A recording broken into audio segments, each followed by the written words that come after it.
A very hi to all the viewers.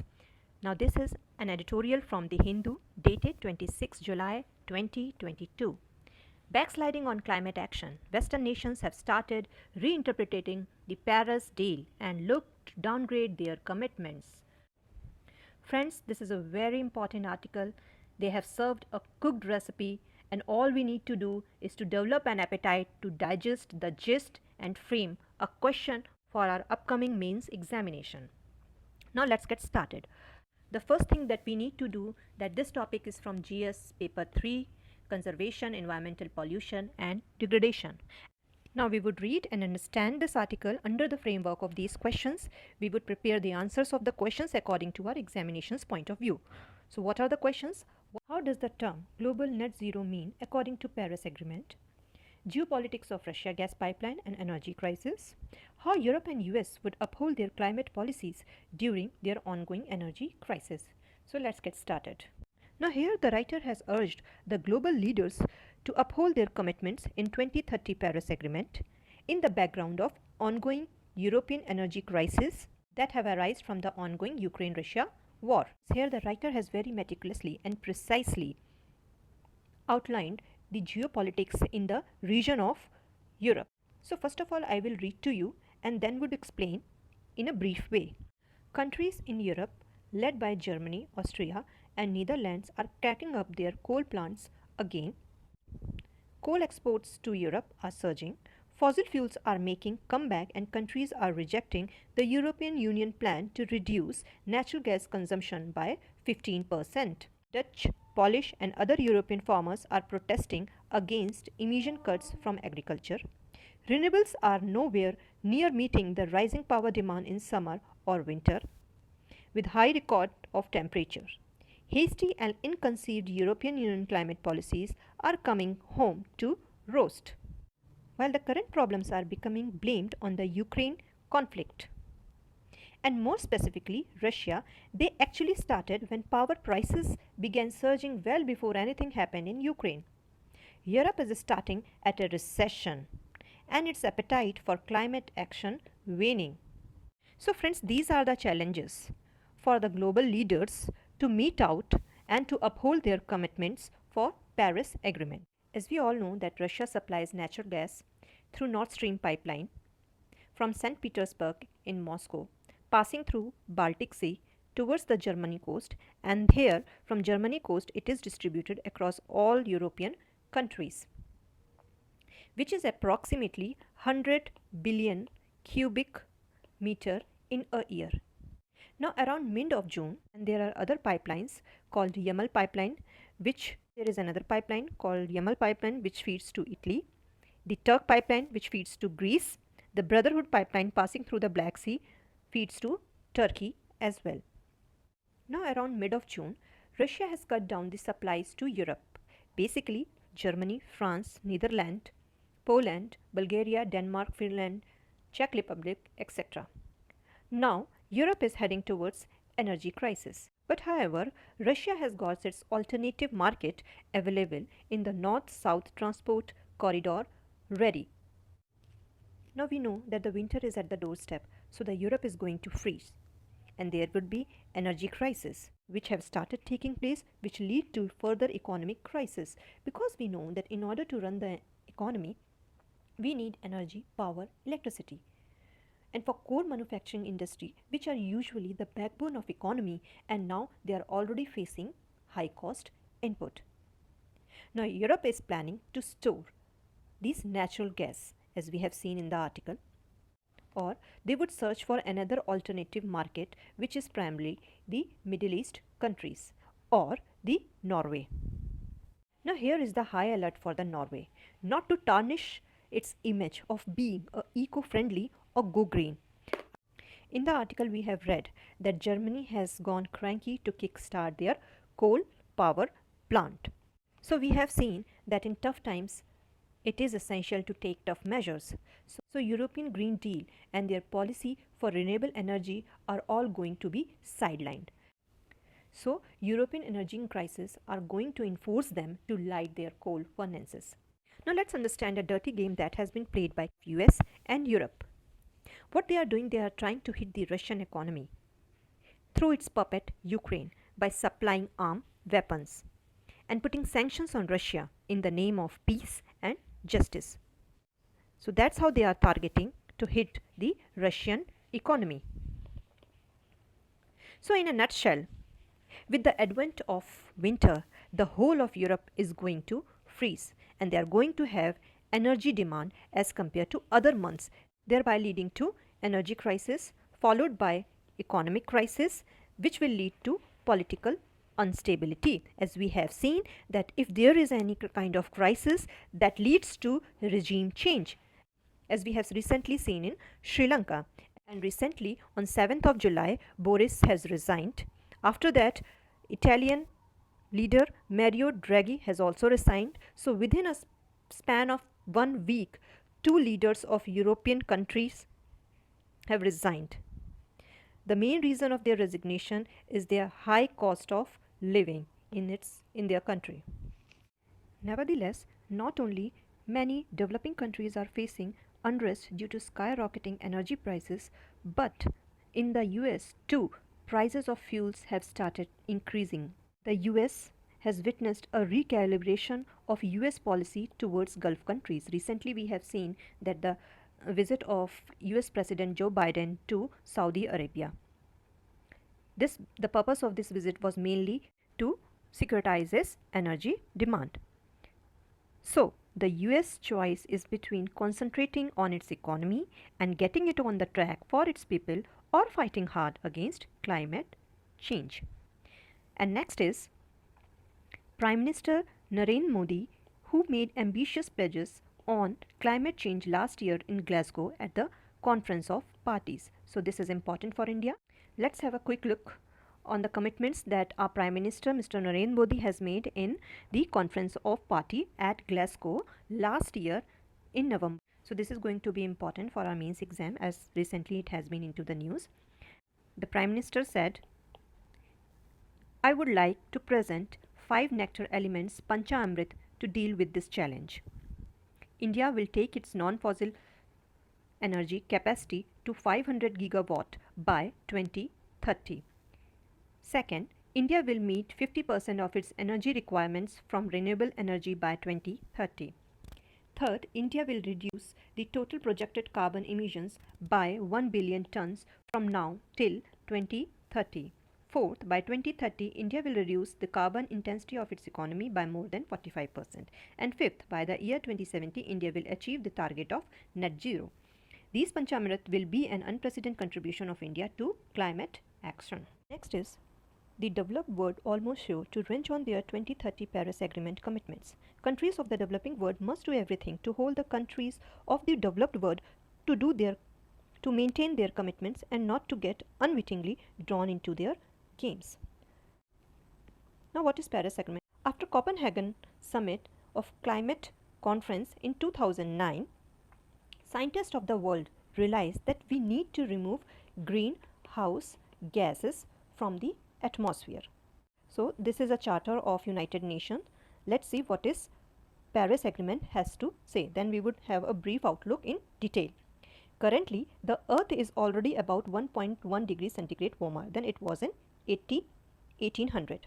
And emission continues to rise. To keep the global warming to no more than 1.5 degrees centigrade as called for in the Paris Agreement, emission needs to reduce by 45% by 2030 and reach net zero by 2050. So what is net zero? The UN Charter says net zero means cutting greenhouse gases emissions to as close to zero as possible, with any remaining emissions reabsorbed from the atmosphere by oceans and forests, for instance. In simple terms, the amount of greenhouse gases that has been emitted into the atmosphere has to be drawn out or removed or trapped through other mechanism, so that the net effect or the balance out would be net zero. This is what net zero stands for. How we can achieve this net zero effect? To achieve net zero, we need to do two things.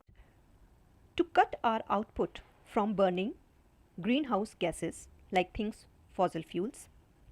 The second thing that we can do, we can take emissions out from the atmosphere or from the air, which is really hard.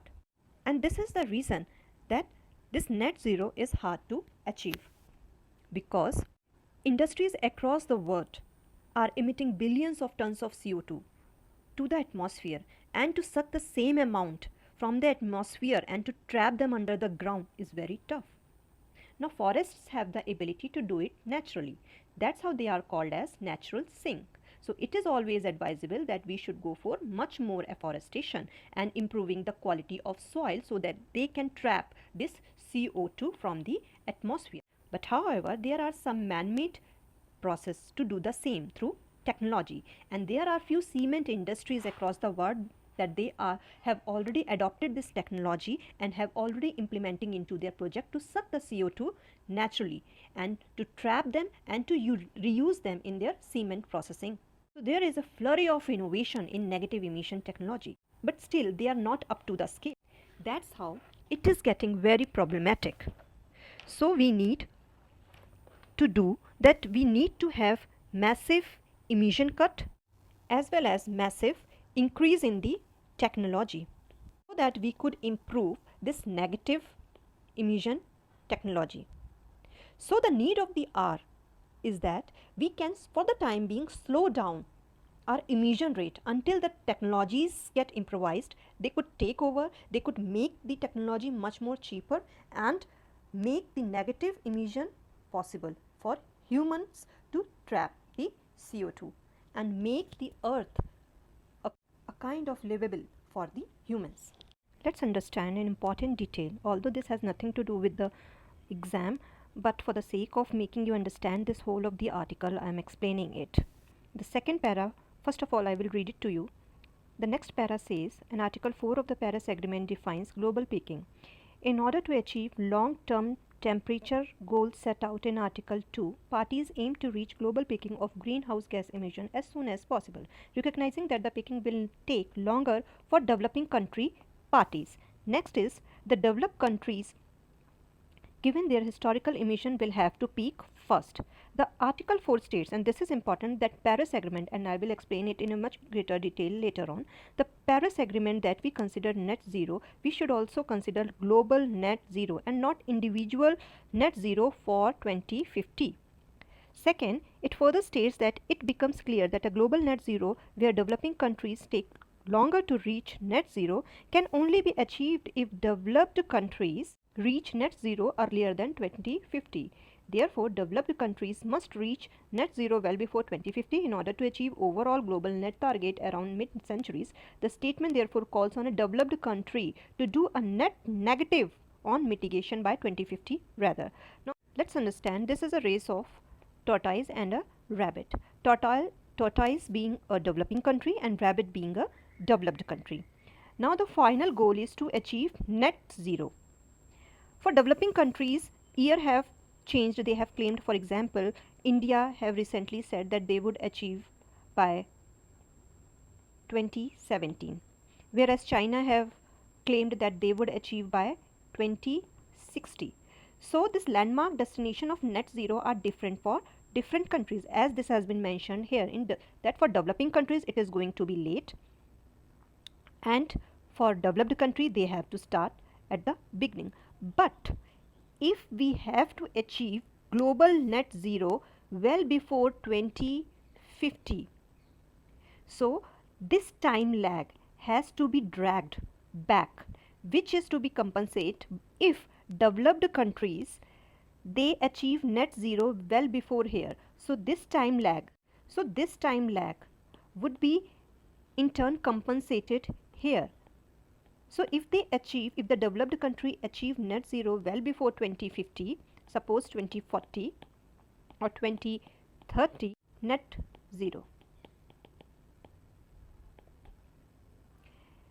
Now they are achieving well before 2040 this net zero, and after that they will go for negative emission. So this is the whole interpretation of this article. That's how the writer is saying that it should be globally. Now in the concluding section, the writer further says, Western nations have started reinterpreting the the Paris deal and look to downgrade their commitments.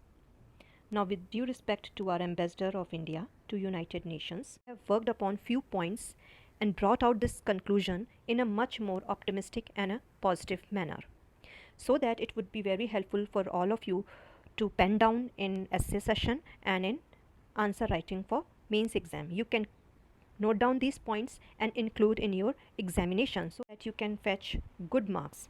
On December 12, 2015, Paris under United Nations, a 95 government got together and unanimously decided to change the course of global economy in order to protect the most vulnerable and improve life of all of us. But however, 2009 Copenhagen failed. The government convened and failed miserably. Why? Because of so many reasons, but particularly between North and global South. But as we all know, because there is no victory without optimism. It is not impossible. So while I say it is not a fact, but it is an attitude. So the word has to change the attitude. Attitude in what sense? Attitudes toward climate change, and by being more being optimistic in sense of courage, hope, trust, solidarity. So it is the responsibilities of the authority to save our planet, because government are all sovereign in every decision they take, whether the decision they take or whether they withdrew from their commitments. So all I have to say that the fundamental belief that we humans can come together and take this challenge and global challenge rather than individual challenge. And in order to help, in order to come out, we should take the support of renewable energy. Technologies in these renewable energy like solar power plants, wind, etc. When we have a shift in these technology, then there would be shift in economic equation. Why? Because they have economic advantages and intrinsic benefit, because the dissemination of these cleaner technologies bring clean air, better health, energy security and better world. So it is in the national interest that the governments have realized that each country should work upon their comprehensive climate change plan on priority basis, consistent with their national sustainable development plans. We have to broaden our horizon above national interest and being to converge on to a common path. It may take decades, but these decades would take us to a new economy, into a decarbonized, highly resilient economy. Further, to the measure that we step up in agreement, it should be legally binding to all developed and developing countries, or whether they are from north or from south. And to assess collective common goal, it should also be legally binding. Every country should approach with different intensity, with different level of caliber and approach towards different sectors. But all of these should be contributed by keeping in mind a common goal by maintaining environment integrity. Only then we would be able to say that we have adopted Paris Agreement. So friends, we all have to work together for a common goal, which should be global goal, from impossible to unstoppable, from confrontation to collaboration. We must understand that our local and national interests are not necessarily at odds with global needs of food security, water security, home security, forced migration, etc. We have to understand with a broader outlook to achieve net zero. We have seen that the nations are fighting from boundaries since ages. They are losing, they are winning, but we have got to understand that there is only one common planetary boundary for all of us, where we all can be losers or where we all could be winners. So friends, this was all about this article. I hope this video was informative to you. Thank you so much. Please like and subscribe my channel.